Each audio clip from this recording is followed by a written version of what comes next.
नवग्राम नाम के गांव में सूरज नाम का एक गरीब किसान अपनी पत्नी राधा के साथ रहता था। सूरज पूरे गांव का सबसे गरीब आदमी माना जाता था। वह रोज किसी न किसी खेत में मजदूरी करके थोड़े बहुत पैसे कमा पाता था। जितनी आमदनी होती उसी से दोनों का गुजारा बड़ी मुश्किल से होता था। सूरज के पास रहने के लिए कोई पक्का घर भी नहीं था। उसका छोटा सा मिट्टी का घर पुराना और आधा टूटा हुआ था। उसके पास इतने पैसे भी नहीं थे कि वह घर की मरम्मत करवा सके, इसीलिए वह अक्सर खुद ही घर को संभालता रहता था। 2 वक्त की रोटी जुटाना भी उसके लिए रोज की जंग थी। गरीबी की वजह से गांव वाले उन्हें इज्जत की नजर से नहीं देखते थे। गांव की वह नदी जहां से सभी अपना मटके भरते, वही नदी सूरज और राधा के लिए अपमान की जगह बन चुकी थी। राधा जब पानी लेने जाती तो औरतें उसे दुत्कार देती। ए गंदी, तू फिर आ गई। पहले हम पानी भरेंगे, तू बाद में भरना, वह भी हमारे जाने के बाद। राधा चुपचाप सब सुनती रहती और औरतों के जाने के बाद अपना मटका भरकर घर लौट आती। घर जाकर उसने रुआंसी आवाज में सूरज से कहा, हमारी क्या गलती है?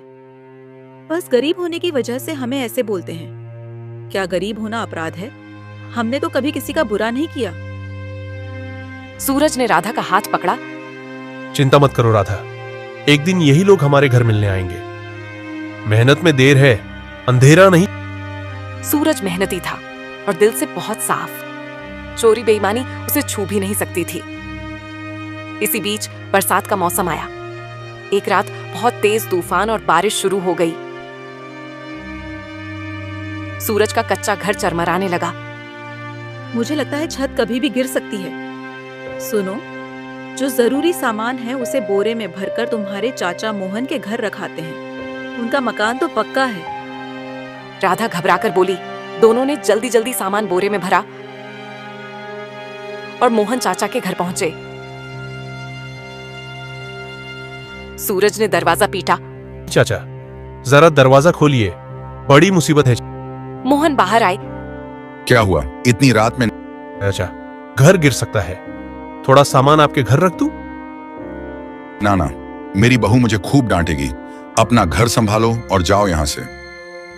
मोहन ने कड़ा जवाब दिया। सूरज और राधा टूटे मन से वापस घर लौट आए। पूरी रात सामान की रखवाली करते हुए गुजर गई।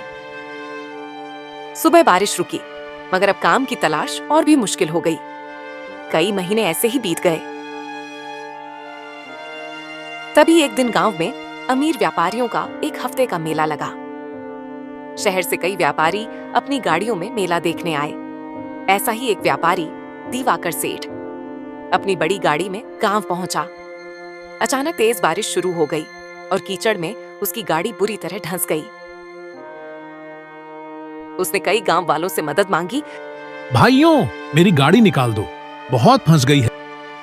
लेकिन गांव वाले बोले, इतनी बारिश में हम कुछ नहीं करेंगे, तू किसी और को देख ले। और वे वहां से चले गए। दिवाकर सेठ निराश होकर बार बार पुकार रहा था, कोई है, मेरी मदद करो। उसी समय सूरज काम की तलाश में उदास होकर लौट रहा था।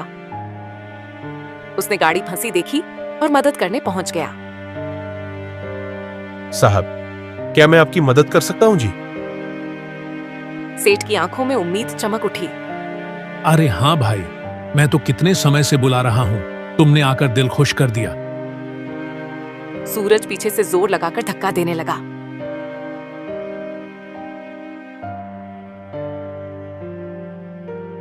काफी मशक्कत के बाद गाड़ी कीचड़ से बाहर निकल गई। सेठ गाड़ी से उतरकर बोला, भाई, तुम बहुत नेक इंसान लगते हो। 1 घंटे से कोई मेरी मदद करने नहीं आया, सिर्फ तुम आए। तुम्हारा नाम? मेरा नाम सूरज है। दिवाकर सेठ मुस्कुराया। सूरज, तुम ईमानदार लगते हो। क्या मुझे अपने घर ले नहीं जाओगे? सूरज हिचकिचाया। साहब, मेरा घर मिट्टी का है, वहां आपको कुछ नहीं मिलेगा। मैं तो अब तुम्हारे घर चले बिना नहीं जाऊंगा। आखिर सूरज ने हाँ कहा। वह सेठ को घर लेकर गया। राधा ने घर में बचा हुआ एक छोटा सा गुड़ का टुकड़ा प्लेट में रखकर सेठ के सामने रखा। बस यही बचा है, कृपया स्वीकार करें। सेठ भावुक हो गया।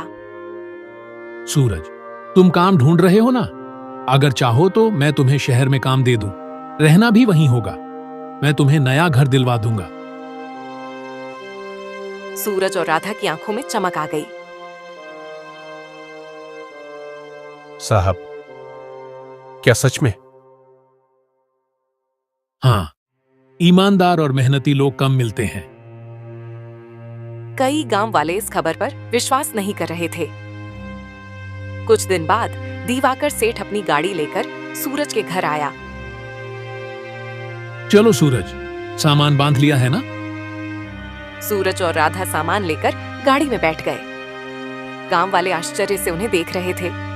यहाँ तक कि मोहन चाचा भी गाड़ी शहर पहुंची। सेठ ने सूरज को रहने के लिए अच्छा सा घर दिया, फिर उसे अपने काम पर रख लिया। कुछ महीनों में सूरज बहुत अच्छी कमाई करने लगा। उसका घर सुंदर हो गया। अब गांव वाले जो कभी उसे ताना मारते थे, शहर में उससे मिलने आने लगे। मोहन चाचा भी अब उसे सूरज बेटा कहकर बुलाते थे। सूरज ने मेहनत और ईमानदारी से अपनी जिंदगी को बदल दिया।